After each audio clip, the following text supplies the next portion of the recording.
Hello friends, study with bank के current affair session में आपका स्वागत है। ये current affair SSC, banking, railway, state PCS, CDS, CAPF और एनडीए आदि कॉम्पिटिटिव एग्जाम आदि में सहायक होंगे। आज की डेट है 23 सितंबर 2020। तो चलिए आज का करंट अफेयर शुरू करते हैं। आज का पहला प्रश्न है, हाल ही में पूर्वोत्तर भारत में उपलब्ध समृद्ध अस्पष्टीकृत संभावनाओं एवं अवसरों के उपयोग को बढ़ावा देने के लिए पूर्वोत्तर क्षेत्र विकास मंत्री द्वारा कौन से महोत्सव का आयोजन किया गया है? Option A, the cultural heritage of the north east. Option B, know about north east. Option C, journey to north east. Option D, destination north east. देखिए, 21 सितंबर 2020 को पूर्वोत्तर क्षेत्र विकास मंत्री ने वीडियो कॉन्फ्रेंसिंग के माध्यम से डेस्टिनेशन नॉर्थ ईस्ट 2020 महोत्सव के लिए लोगो एवं गीत का आवरण किया। केंद्रीय गृह मंत्री 27 दिसंबर 2020 को इस 4 दिवसीय कार्यक्रम का औपचारिक रूप से उद्घाटन करेंगे। यह महोत्सव पूर्वोत्तर भारत में उपलब्ध समृद्ध अस्पष्टीकृत संभावनाओं एवं अवसरों के उपयोग को बढ़ावा देगा।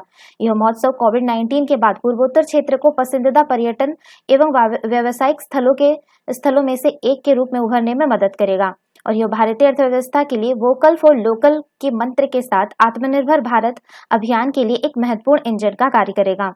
इस महोत्सव का उद्देश्य भारत के लोगों को विदेश में कहीं भी जाने के बजाय देश में ही सभी रमणीय स्थानों का भ्रमण करने के लिए आकर्षित करना है।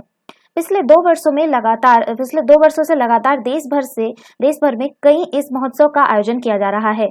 यह महोत्सव केवल पर्यटन के बारे में नहीं है, बल्कि यह संगठनों एवं विशेष रूप से युवा उद्यमियों के लिए भी, जो कि इस क्षेत्र की असीमित संभावनाओं का लाभ उठाना चाहते हैं। बात करें डेस्टिनेशन नॉर्थ ईस्ट 2019 के बारे में, तो वर्ष 2019 में इस महोत्सव का आयोजन उत्तर प्रदेश के वाराणसी में किया गया था, जिसका उद्देश्य गंगा एवं पूर्वोत्तर की ब्रह्मपुत्र की संस्कृतियों को जोड़ना था। पूर्वोत्तर भारत सांस्कृतिक विरासत। पूर्वोत्तर क्षेत्र अपनी संस्कृति, व्यंजनों, उद्यमिता कौशल एवं प्राकृतिक विशेषताओं के अलावा अपने समाज से बहुत कुछ सीखने के लिए शेष भारत को प्रेरित करता है। पूर्वोत्तर में बांस, हस्तशिल्प, कपड़ा एवं हथकरघा क्षेत्र में बहुत ही समृद्ध व्यवसाय परंपरा विद्यमान है। तो इसका सही आंसर होगा option D, destination north east. चलिए नेक्स्ट क्वेश्चन पे चलते हैं। हाल ही में एक अध्ययन में कहा गया है कि कोमोडो ड्रैगन, जिसको दुनिया की सबसे बड़ी छिपकली कहा जाता है, जलवायु परिवर्तन के कारण अगले कुछ दशकों में विलुप्त हो सकती है। कोमोडो ड्रैगन कौन से देश में पाई जाती है? इसका देश बताना है। Option A Australia, option B Brazil, option C Indonesia, option D दक्षिण अफ्रीका। देखिए, हाल ही में हुए एक अध्ययन में कहा गया है कि कोमोडो ड्रैगन, जिसे दुनिया की सबसे बड़ी छिपकली कहा जाता है, जलवायु परिवर्तन के कारण अगले कुछ दशकों में विलुप्त हो सकता है। यह अध्ययन को ऑस्ट्रेलिया के एडिलेड विश्वविद्यालय एवं डाइकिन विश्वविद्यालय द्वारा आयोजित किया गया था। कोमोडो ड्रैगन इंडोनेशिया के 5 द्वीपों में 3 द्वीपों में विलुप्त हो सकता है, जहां यह वर्तमान में पाया जाता है। इस अध्ययन में पारिस्थितिक एवं विकास पत्रिका में प्रकाशित किया गया था। कारण इसका है कि इस अध्ययन में जलवायु परिवर्तन के कारण कोमोडो ड्रैगन के आवास की उपलब्धता में गिरावट की संभावना को व्यक्त किया गया है, जिससे उनकी आबादी में भी कमी आएगी। बात करें कोमोडो ड्रैगन की, तो कोमोडो ड्रैगन छिपकली की सबसे बड़ी जीवित प्रजाति है। इसे IUCN की रेड लिस्ट में सुवेद श्रेणी में सूचीबद्ध किया गया है। कोमोडो ड्रैगन अकशेरुकी जीवों, पक्षियों एवं स्तनधारियों का शिकार करते हैं।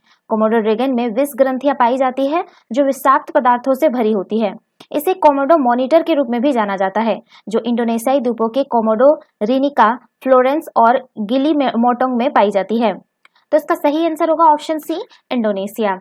चलिए नेक्स्ट क्वेश्चन पे चलते हैं। 19 सितंबर 2020 को भारत और पाकिस्तान के बीच हुए सिंधु जल समझौते इंडस वाटर ट्रीट को 60 वर्ष पूरे हो गए हैं। यह जल वितरण समझौता कौन से अंतर्राष्ट्रीय संस्थान की मध्यस्थता से भारत और पाकिस्तान ने हस्ताक्षर किए थे? ऑप्शन ए संयुक्त राष्ट्र विकास कार्यक्रम, ऑप्शन बी विश्व bank, option C UNESCO, option D अंतर्राष्ट्रीय मुद्रा कोष। देखिए, 19 सितंबर 2020 को भारत और पाकिस्तान के बीच हुए सिंधु जल समझौते को 60 वर्ष पूरे हो गए हैं। यह एक जल वितरण समझौता है जिस पर वर्ष 1960 में विश्व बैंक की मध्यस्थता से भारत के प्रधानमंत्री जवाहरलाल नेहरू तथा पाकिस्तान के राष्ट्रपति अयूब खान ने हस्ताक्षर किए थे। सिंधु जल समझौते के अनुसार तीन पूर्वी नदियां, रावी लिख देते हैं, रावी, व्यास और सतलज रावी, व्यास और सतलज के पानी को भारत को पूरा नियंत्रण प्रदान किया। पाकिस्तान पश्चिमी नदियां सिंधु, चिनाब और झेलम को नियंत्रित करता है। अन्य उद्देश्य समझौते के तहत भारत को पश्चिमी नदियों के 20% पानी का उपयोग सिंचाई, बिजली उत्पादन और परिवहन उद्देश्य के लिए करने की अनुमति है। इसकी पश्चिमी नदियों पर भारत को 6 मिलियन एकड़ फीट की अनुमत भंडारण क्षमता दी गई। सिंधु संधि के अनुसार पाकिस्तान और भारत के जल आयुक्तों को वर्ष में 2 बार मिलने तथा परियोजना स्थलों पर नदी पर किए जा रहे महत्वपूर्ण कार्यों में के तकनीकी पहलुओं के बारे में सूचित करना आवश्यक है। समझौते के तहत दोनों पक्ष जल प्रवाह तथा उपयोग किए जा रहे पानी की मात्रा का विवरण साझा करते हैं। इस समझौते में दोनों देशों के मध्य नदियों के उपयोग के संबंध में सहयोग और सूचना के आदान प्रदान के लिए एक प्रणाली स्थापित की गई है। तो इसका सही आंसर होगा ऑप्शन बी, विश्व बैंक। चलिए नेक्स्ट क्वेश्चन पर चलते हैं। भारत ने एकीकृत तटीय क्षेत्र प्रबंधन परियोजना के तहत अपना स्वयं का इको लेबल बीम्स, जैसे तटीय पर्यावरण एवं सुरुचि प्रबंधन सेवा कहते हैं, शुरू किया गया है। बीम्स कौन से मंत्रालय द्वारा तैयार किया गया है? ऑप्शन ए विज्ञान एवं प्रौद्योगिकी मंत्रालय, ऑप्शन बी जल शक्ति मंत्रालय, ऑप्शन सी पर्यावरण वन एवं जलवायु मंत्रालय, ऑप्शन डी पृथ्वी विज्ञान मंत्रालय।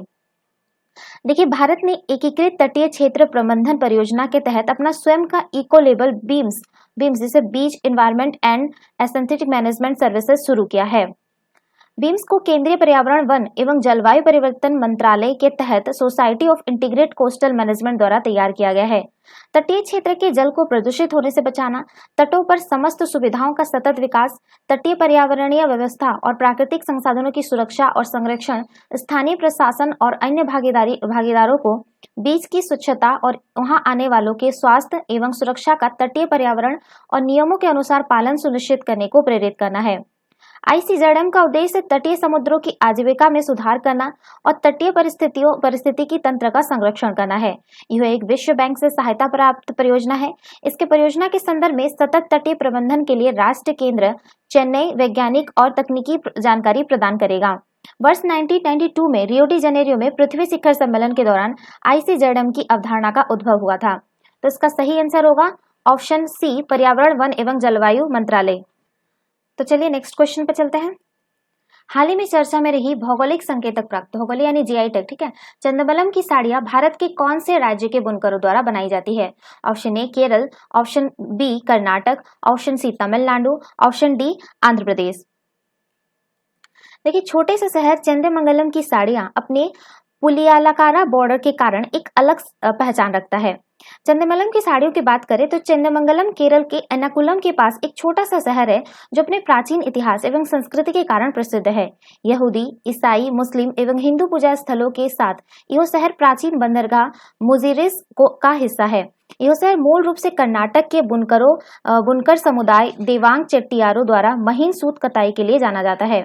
भौगोलिक संकेतक प्राप्त ये चंदमंगलम साड़ी अपने पुलियालकारा बॉर्डर से पहचानी जा सकती है, जो पतली काली रेखाएं हैं और ये साड़ी के स्लीवेज के साथ डिजाइन की जाती है। अतिरिक्त वजन वाले चुट्टीकारा एवं धारियां तथा अलग अलग चौड़ाई की बनावट के साथ इन साड़ियों की डिजाइन थोड़ी बदल गई है। बारीक सूती धागे से निर्मित इन साड़ियों को तैयार करने में डिजाइन के अनुसार 3 से 4 दिन लगते हैं। नवाचार के रूप में इन साड़ियों में ग्राफिक एज फिनिशिंग एवं कास्बो जरी बॉर्डर जैसी विशेषताओं को भी अपनाया गया है। यह स्थानीय स्तर पर शुरू की गई एक निजी पहल है। पारंपरिक चंदमंगलम क्लस्टर को पुनर्जीवित करना और चंदमंगलम की साड़ी के लिए अगली पीढ़ी को प्रशिक्षित करना इसका उद्देश्य है। तो ये जो है ये तो बनता है केरल में, लेकिन ये बनाया जाता है केरल के बुनकरों द्वारा कर्नाटक बुनकरों द्वारा बनाया जाता है। तो इसका सही आंसर होगा ऑप्शन बी, कर्नाटक। चलिए नेक्स्ट क्वेश्चन पे चलते हैं। बांस के फायदों के बारे में जागरूकता बढ़ाने और रोजमर्रा के उत्पादों में इसके उपयोग को बढ़ावा देने के लिए विश्व बांस दिवस कब मनाया जाता है? ऑप्शन ए 18 सितंबर, ऑप्शन बी 28 अक्टूबर, ऑप्शन सी 25 अगस्त, ऑप्शन डी 10 अक्टूबर। देखिए, प्रतिवर्ष 18 सितंबर को विश्व बांस दिवस मनाया जाता है।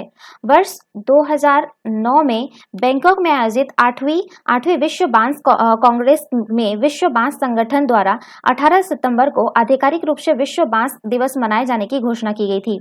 इस साल की जो थीम है वो है बम्बू नाव। ये इस साल की थीम है। बम्बू नाव इस साल की थीम है।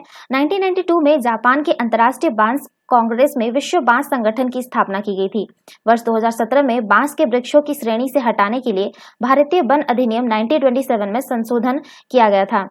राष्ट्रीय बांस मिशन के अनुसार 13.96 मिलियन हेक्टेयर में बांस क्षेत्र के में भारत विश्व के पहले स्थान पर है। बांस की 136 प्रजातियों के साथ बांस विविधता के मामले में भारत चीन के बाद दूसरे स्थान पर है। भारत में बांस का सर्वाधिक उत्पादन 14.6 मिलियन टन है और वर्ष 2017 में बांस रत्न उद्योग की कुल कीमत 28,005 करोड़ रुपीस थी। भारत में बेम्बू सूट का उत्पादन एवं खपत ज्यादातर उत्तर पूर्वी राज्यों में ही सीमित है। तो इसका सही आंसर होगा ऑप्शन ए 18 सितंबर। चलिए नेक्स्ट क्वेश्चन पे चलते हैं। हाल ही में भारत चीन की हर गतिविधियों के प्रति सतर्क रहने के उद्देश्य से जेवर इंटरनेशनल एयरपोर्ट पर 5 रनवे का निर्माण कर रहा है। यह एयरपोर्ट किस स्थान पर स्थित है? Option A Sonipat, option B Ghaziabad, option C greater Noida, option D Faridabad.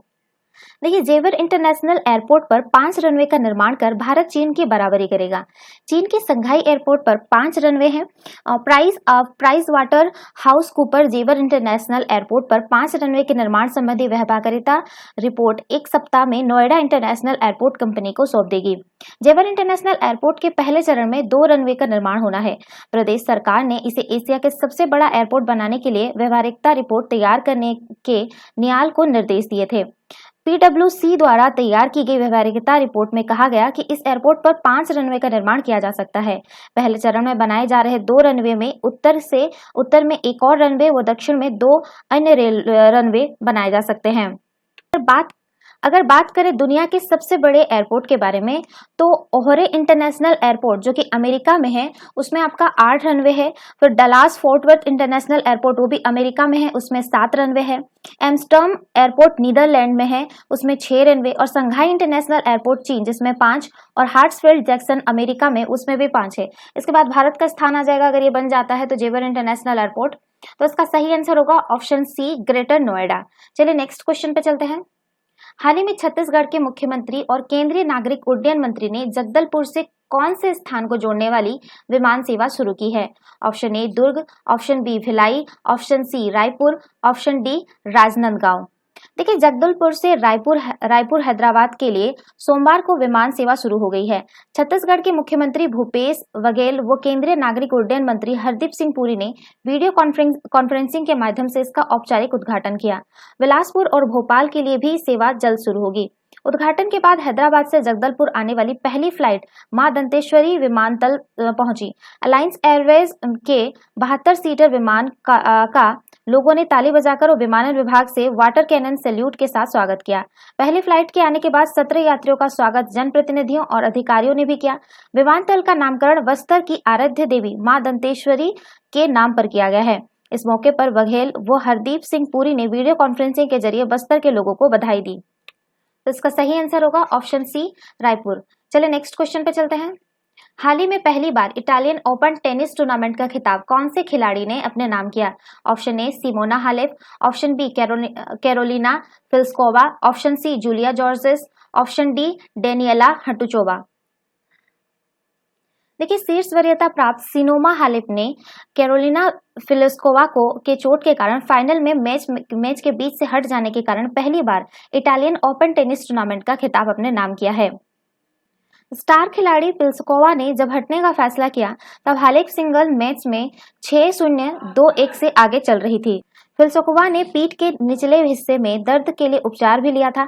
Halep इससे पहले 2017-2018 में फाइनल में एलिना स्वितोलिना में हार गई थी। उन्होंने टेनिस शुरू होने के बाद अपने रिकॉर्ड को 10-10 तक भी पहुंचा दिया था। वो हालांकि फरवरी से लेकर अब तक लगातार 14 मैच जीत चुकी हैं। उन्होंने स्वास्थ्य कारणों से यूएस ओपन में हिस्सा नहीं लिया था। तो इसका सही आंसर होगा ऑप्शन ए सिमोना हालेप। चलिए नेक्स्ट क्वेश्चन पे चलते हैं। एमी अवार्ड की घोषणा की गई है, इसमें किस अभिनेत्री की आउटस्टैंडिंग लीड एक्ट्रेस के अवार्ड से नवाजा गया है? Option A Jennifer Lawrence, option B Natalie Portman, option C Emma Stone, option D Zendaya. Sorry मैं यहाँ पे एक लिखना भूल गई थी, आप लिख लीजिएगा यहाँ पे 72वें। ओके, ये 72वें एमी अवार्ड है, ठीक है। तो 72वें एमी अवार्ड की घोषणा कर दी गई है। HBO की यूफोरिया सीरीज के लिए अभिनेत्री जेंडिया को आउटस्टैंडिंग लीड एक्ट्रेस के अवार्ड से नवाजा गया है। एमी अवार्ड के इतिहास में जेंडिया पुरस्कार जीतने वाली सबसे युवा कलाकार है। HBO की ही ड्रामा सीरीज सक्सेशन में अभिनय करने वाले जेरेमी स्ट्रॉन्ग को outstanding best lead actress award से पुरस्कृत किया गया है। 72वें प्राइम टाइम एमी अवार्ड समारोह मूल रूप से लॉस एंजलिस स्थित माइक्रोसॉफ्ट थिएटर में आयोजित किए गए थे, लेकिन कोरोना महामारी को देखते हुए यह फैसला लिया गया था कि अवार्ड जीतने वाले सभी कलाकार अपने घरों में इसमें शामिल होंगे। अमेरिकन टीवी के जाने माने चेहरे जिमी किमेल ने समारोह को होस्ट किया। 64वें और 68वें एमी पुरस्कार समारोह को भी वो होस्ट कर चुके हैं मंच पर। तो इसका सही आंसर होगा ऑप्शन डी, जेंडिया। तो ये थे आज के करंट अफेयर। वीडियो पसंद आए तो लाइक शेयर और कमेंट करना ना भूले, साथ ही साथ चैनल को सब्सक्राइब करना ना भूले। Thanks for watching, have a nice day, take care.